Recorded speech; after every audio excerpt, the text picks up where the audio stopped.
రాష్ట్రాన్ని bird flu tension పెడతా ఉన్నది. పొరుగు రాష్ట్రం ఆంధ్రప్రదేశ్లో పశ్చిమ గోదావరి జిల్లాలో బర్డ్ ఫ్లూ కేసులు బయటపడ్డాయి. ఒక పౌల్ట్రీ ఫామ్‌లో కొన్ని కోళ్ళు చనిపోతే వాటిని మధ్యప్రదేశ్ తీసుకెళ్ళి అక్కడ టెస్టులు చేసిర్రు. వాటికి టెస్టులు చేస్తే అందులో H5N1 అనే ఇన్‌ఫ్లుయెంజా వైరస్ ఉన్నట్టుగా వాళ్ళు గుర్తించిర్రు.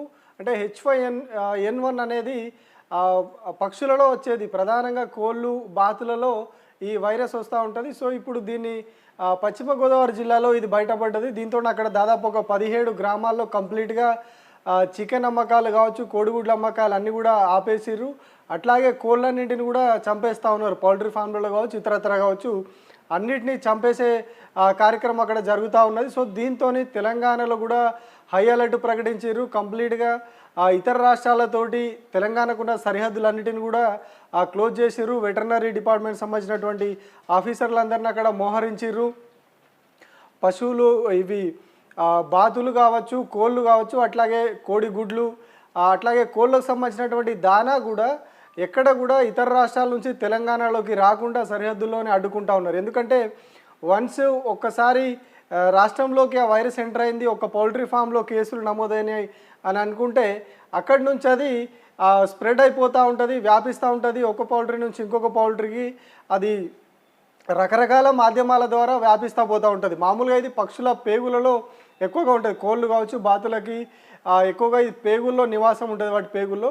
సో దాంతో వాటి మలం ద్వారా బయటికి వస్తుంది. దాని నుంచి గుడ్లకి అంటడం, ఇట్లా రకరకాల వాటి ద్వారా ఆ గుడ్లని తరలించే క్రమంలో వేరే వాటికి చేరడం, లేకపోతే ఆ కోడిని కోసినప్పుడు దాని ద్వారా ఆ వైరస్ ఇతర వాటికి వ్యాపించడం కావచ్చు.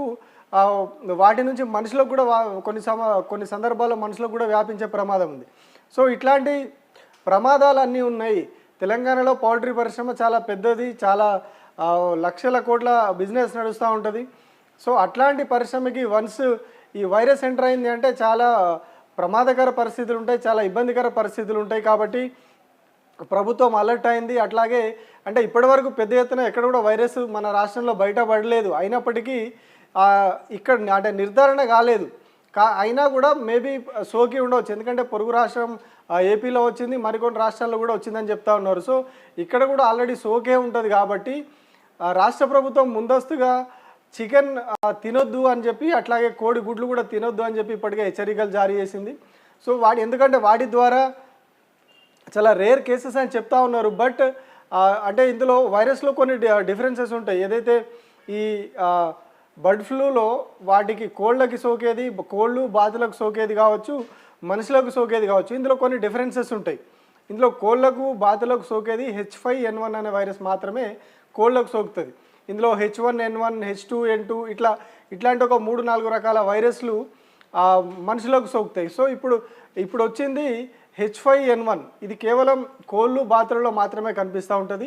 గతంలో కేరళలో కావచ్చు, అట్లాగే పశ్చిమ బెంగాల్లో కావచ్చు, ఇట్లాంటి చాలా రాష్ట్రాల్లో గతంలో ఇది బయటపడింది. ఆ సందర్భంలో కొన్ని లక్షల కోళ్ళని ఏమంటారు భూమిలో గోతులు తోడి పాతేసిర్రు, అట్లాగే కాల్చేసిర్రు కూడా లక్షలాది కోళ్ళని. కేరళలో అయితే లక్షలాదిగా బాతులని ట్రక్కుల్లో తీసుకొచ్చేసి వాటిని కాలబెట్టిన పరిస్థితి, అట్లాగే భూమిలో గోతులు తీసి పాతేసిన పరిస్థితి.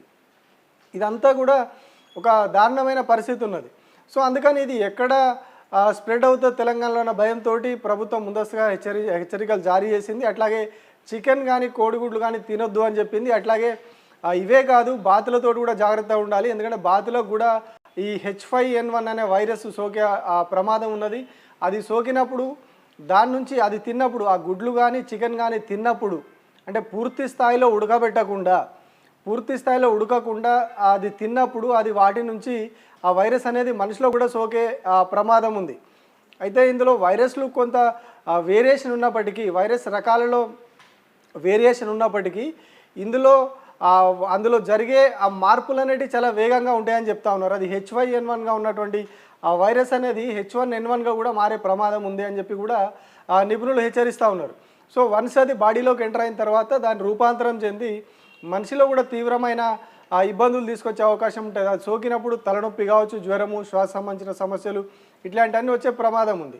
సో కాబట్టి కొద్ది రోజుల పాటు చికెన్ కావచ్చు, ఎగ్స్ కావచ్చు, అట్లాగే బాతులు, వీటికి సంబంధించినటువంటి మాంసాన్ని పూర్తి స్థాయిలో పక్కకు పెట్టడమే బెటర్. ఎందుకంటే పొరుగున్నే ఏపీలో చూస్తూ ఉన్నాము, చాలా దారుణమైన పరిస్థితి ఉంది. అక్కడ వందల సంఖ్యలో వేల సంఖ్యలో కోళ్ళను తీసుకెళ్ళి కాల్ చేస్తూ ఉన్నారు, పూడి చేస్తూ ఉన్నారు. సో ఆ సేమ్ వైరస్ ఇక్కడికి కూడా వచ్చి ఉండవచ్చు. ఎందుకంటే రాష్ట్రాల మధ్యలో దానా రవాణా అనేది జరుగుతూ ఉంటుంది, ఎగ్స్ కూడా ట్రాన్స్పోర్టేషన్ జరుగుతూ ఉంటుంది. సో ఇందులో ఈ ట్రాన్స్పోర్టేషన్లో కావచ్చు, ఈ ఇతరత్ర మార్గాల ద్వారా వైరస్ అనేది వ్యాప్తి చెందడానికి చాలా అవకాశాలు ఉన్నాయి. మనం ఇంతకుముందు చెప్పుకున్నట్టు అది పేగులలో ఉంటుంది, కోడికి కావచ్చు బాతుకు కావచ్చు, అది పేగులలో నివాసం చేస్తుంది. సో అది మలం ద్వారా బయటికి వస్తుంది. ఆ మలం ఎగ్స్కి అంటుకున్నప్పుడు వాటి ద్వారా ఇంకా బయటకు స్ప్రెడ్ అయిపోతూ ఉంటుంది. ఎందుకంటే ఎగ్స్ అనేది చాలా అక్కడ నుంచి పౌల్ట్రీ నుంచి చాలా దూరం వరకు ట్రావెల్ చేస్తూ ఉంటే ఎక్కడెక్కడికో వెళ్ళిపోతూ ఉంటాయి పౌల్ట్రీ నుంచి. సో వాటి ద్వారా రావచ్చు, లేదు అంటే నేరుగా కోళ్ళ ద్వారానే రావచ్చు. ప్రైమరీగా కోళ్ళలో ఈ వైరస్ సోకినప్పుడు కొత్తలో వాటి ఈకలన్నీ ఊడిపోతూ ఉంటాయి. ఊడిపోయి అవి కొంచెం డల్ కావడం, ఊడిపోయి ఎక్కడిదక్కడే ఉండడం, అంటే ఎక్కడ కూర్చుంటే అక్కడే ఉండడం జరుగుతుంది. ఒక 2-3 రోజులు పోయిన తర్వాత సివియారిటీ పెరిగిన తర్వాత కంప్లీట్గా దాని బాడీలో ఉన్నటువంటి పార్ట్స్ అన్నీ పనిచేయకుండా పోయి అది అక్కడే కొలాప్స్ అయిపోయి చనిపోతూ ఉంటుంది. చాలా వేగంగా దీని రియాక్షన్ ఉంటుంది. సో ఈ గ్యాప్లో ఏవైతే వాటి నుంచి వచ్చినటువంటి గుడ్లు కావచ్చు, లేకపోతే అవే కోళ్ళను కావచ్చు కోసి తినడం వల్ల అనారోగ్య సమస్యలు వచ్చే అవకాశం ఉంది. మనుషులకు కూడా సోకే ప్రమాదాలు ఉన్నాయని చెప్పి చెప్తా ఉన్నారు. కాబట్టి కొద్ది రోజుల పాటు వాటన్నిటినీ తినొద్దు, వాటిని పక్కన పెట్టాలని కూడా గవర్నమెంట్ ఇప్పటికే ఆదేశాలు ఇచ్చింది. దానికి సంబంధించినటువంటి జీవోను కూడా విడుదల చేసింది. కాబట్టి ఇప్పుడు ఈ పౌల్ట్రీ రంగం అంతా కూడా టెన్షన్ పడుతూ ఉన్నది. ఎక్కడ ఈ వైరస్ వచ్చి పడితే ఇప్పటికే చాలా వరకు రేట్లు తగ్గిపోతూ ఉన్నాయి వైరస్ ఎఫెక్ట్ తోటి. బర్డ్ ఫ్లూ వస్తుంది అన్న ఒక వార్తతోని ఏపీలో వచ్చిందన్న వార్తతోటి తెలంగాణలో ఇంపాక్ట్ చూస్తూ ఉన్నది. కోళ్ళను తినొద్దు అని కావచ్చు, ఎగ్స్ తినొద్దు అని కావచ్చు ఇప్పటికే ప్రచారం మొదలైంది. సో వాళ్ళకు అమ్మకాలు కూడా తగ్గిపోయినాయి. సో ఇంకా ఫర్దర్గా ఇది వైరస్ వ్యాప్తి ఒకవేళ నిజంగానే తెలంగాణకు కూడా ఎంట్రీ వస్తే మాత్రం పరిణామాలు చాలా తీవ్రంగా ఉండే అవకాశం ఉంది. వేల కోట్లలో నష్టాలు జరిగే అవకాశం ఉంది పౌల్ట్రీ పరిశ్రమకు సంబంధించి. సో మరి ఇప్పటికైతే కట్టుదిట్టమైన చర్యలు తీసుకున్నప్పటికీ ఇప్పటి వరకు ఎక్కడ కూడా మరి కొన్నిసార్లు పౌల్ట్రీ వాళ్ళు కూడా దాచిపెట్టే అవకాశం ఉంటుంది వచ్చినా కూడా. ఎందుకంటే అక్కడ వచ్చినటువంటి కొన్ని కోళ్ళని వాటిని ఖననం చేసేసి లేకపోతే కాల్ చేసి మిగతాన్ని కూడా బాగానే ఉన్నాయని చెప్పే ప్రమాదం కూడా ఉన్నది. ఎందుకంటే వాళ్ళు కూడా నష్టాలు రావద్దని చూసుకుంటారు. సో ఇట్లాంటి పరిస్థితుల్లో ఉండొచ్చు. కాబట్టి ప్రజలు అప్రమత్తంగా ఉండాలి ఈ వైరస్ విషయంలో. మళ్ళీ ఇది తగ్గింది అనే వార్త వచ్చే వరకు కూడా వాటి జోలికి పోకపోవడమే బెటర్ అని చెప్పి కూడా డాక్టర్లు చెప్తా ఉన్నారు.